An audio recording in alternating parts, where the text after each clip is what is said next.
शेवटचा क्षण असा आलता ताई, म्हणजे मला वाईट वाटतं, राजकारण सोडावं ही मनस्थिती होती आणि ही मनस्थिती विसरून आम्ही पुढे आलो. ही भावना खूप वाईट असते, ज्याच्या वेळ येते तो विसरत नाही आणि त्या भूमिकेतून आम्ही हा निर्णय घेतला. तुम्ही भावनिक झाला आहात, तुमच्या डोळ्यात अश्रू दिसत आहेत आणि एकूणच हा खरं तर कठीण असतो. मी जसं आधी म्हणाले एका कार्यकर्त्यासाठी की आपली उमेदीचा काळ पूर्ण घालायचा आणि ज्यावेळी आपल्याला काहीतरी करायचं असतं, समाजासाठी करायचं असतं, त्यावेळी अशा सगळे प्रसंग आयुष्यात येतात.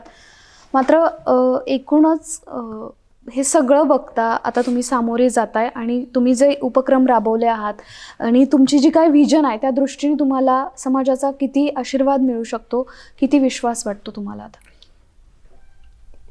खऱ्या अर्थानं माता भगिनींचा आशीर्वाद हा तुम्हाला 7 तारखेला नक्कीच दिसेल. यस, आज माझी भावना एकच आहे, हा विजय हा सर्वसामान्याचा आहे, नक्की. केवळ मेघा भागवतचा नसून एक सर्वसामान्य कुटुंबातील व्यक्तीचा आहे.